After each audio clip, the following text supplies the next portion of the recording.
मुख्यमंत्री नीतीश कुमार पर जिस व्यक्ति ने हमला किया है, अब उसको लेकर खबर आई है कि वह व्यक्ति पागल नहीं है, बल्कि वह हमारे और आपकी तरह एकदम सामान्य सा व्यक्ति है। अब आपको जानकर थोड़ा आश्चर्य भी हो रहा होगा कि आखिरकार हम यह सब किस आधार पर बोल रहे हैं। तो इसका जवाब है कि मीडिया जब उस व्यक्ति के पड़ोसियों से बातचीत करने गई, तब उन्होंने बताया कि जो व्यक्ति जिसने हमला किया है, जिसका नाम छोटू है, वह मानसिक रूप से पीड़ित नहीं है, बल्कि वह तो ज्वेलरी शॉप खोल रहा था। पड़ोसियों का सीधा सा सवाल है कि अगर वह व्यक्ति मानसिक रूप से पीड़ित है और वह पागल है, तो फिर आखिरकार वह उस सोने चांदी की दुकान को कैसे चलाता। उसके पड़ोसी बताते हैं कि अपने मोहल्ले में अपने आप को बड़ा दिखाने के लिए वह आसपास के लोगों से कर्ज लेता था और हर 6 महीने के बाद वह अपनी मोटरसाइकिल चेंज कर देता था, जिससे लोगों को लगे कि इसके पास बहुत ज्यादा पैसा है। आसपास के लोग बताते हैं कि उसकी इसी आदत के कारण उसकी पत्नी ने उसे छोड़ दिया था। और पड़ोसी एक बात और बोलते हैं कि वह पैसे के लिए कुछ भी कर सकता है। मतलब कि पड़ोसी उसको पागल बताए जाने वाली थ्योरी से इनकार करते हैं और उनका मानना है कि वह व्यक्ति पागल नहीं है, बल्कि समाज में घटना होने के बाद से वह सबको पागल बना रहा है। अब नमस्कार, मेरा नाम है मोहित कुमार सिंह और आप देख रहे हैं हमारा विशेष कार्यक्रम एक्सप्लेनर। हमारी बच्ची पटना में अकेली रहती है और जॉब भी करती थी, परंतु अभी जॉब छूट गया है और इस बीच उसकी तबीयत जो है बहुत ज़्यादा खराब हो गई। हनुमान ऐप के माध्यम से उसे जानकारी मिली और हमारे आने तक यानी कि ऑपरेशन तक सारा देख रेख हनुमान ऐप के थ्रू हुआ। धन्यवाद हनुमान। जिस व्यक्ति ने मुख्यमंत्री नीतीश कुमार को एक मुक्का मार दिया, उस व्यक्ति के पड़ोसी बताते हैं कि वह व्यक्ति वाकई में पागल नहीं है, बल्कि उसकी मानसिक स्थिति बिल्कुल ही ठीक है, लेकिन वह पैसे के लिए कुछ भी कर सकता है। पड़ोसी एक बात और बताते हैं कि जिस व्यक्ति ने मुख्यमंत्री पर हमला किया, वह व्यक्ति अक्सर अपने घर पर ऑर्केस्ट्रा वाली लड़कियों को बुलाता था और अपने घर पर ही उनको नचवाता था। और कुछ लोग तो यह भी कहते हैं कि वह अपनी पत्नी को इसी तरफ धकेलना चाहता था।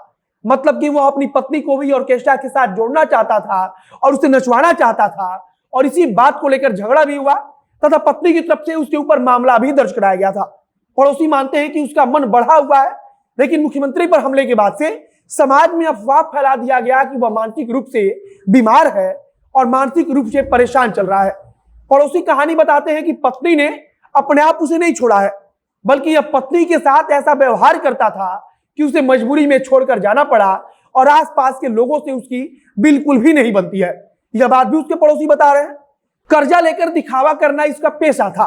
पड़ोसी बताते हैं कि कर्जा लेकर अपने आप को बड़ा आदमी दिखाना, बड़ा बनना, वह उसका शौक था। वह लोगों से कर्जा लेकर हर 6 महीने पर अपनी मोटरसाइकिल बदलता था, जिससे लोगों को लगे, आसपास के मोहल्ले में लगे कि उसके पास कितना पैसा है। यह सब कुछ उसके पड़ोसी बता रहे हैं। वह बताते हैं कि यह आदमी ही गलत प्रवृत्ति का था। वह कहते हैं कि इसकी दोस्ती भी वैसे ही लोगों से थी जो गलत प्रवृत्ति के थे और इसकी प्रवृत्ति ही गलत थी।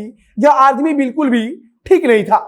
वह बताते हैं कि इसके पास कर्ज इतना था, इसने इतना कर्ज ले रखा था कि अक्सर लोग इसके घर पर कर्ज मांगने आते थे और वह उनके कारण इधर उधर भागता भी था।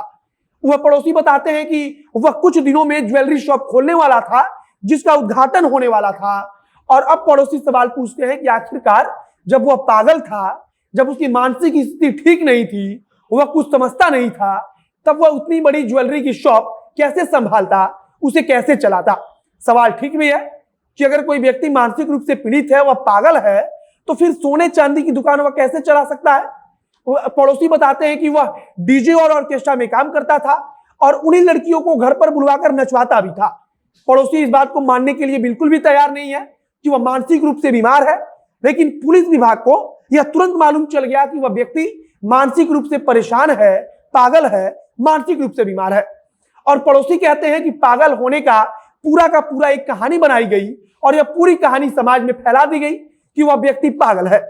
फांसी लगाने और छत पर कूदने की बात को भी पड़ोसी नहीं मानते।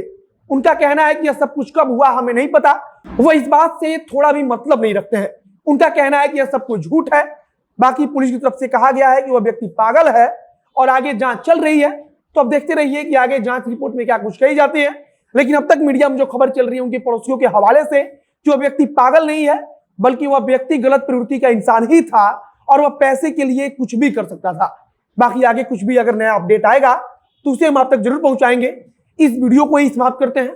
वीडियो को आप लोग शेयर कीजिएगा और आप इस घटना को लेकर क्या सोचते हैं कि क्या सुरक्षा व्यवस्था में चूक हुई, आप उस व्यक्ति के बारे में क्या सोचते हैं, उसे कमेंट बॉक्स में लिखकर जरूर बताइएगा। बाकी हम इस वीडियो को समाप्त करते हैं। मेरा नाम है मोहित कुमार सिंह और कैमरे के पीछे ओम प्रकाश खड़े हैं। बहुत बहुत धन्यवाद।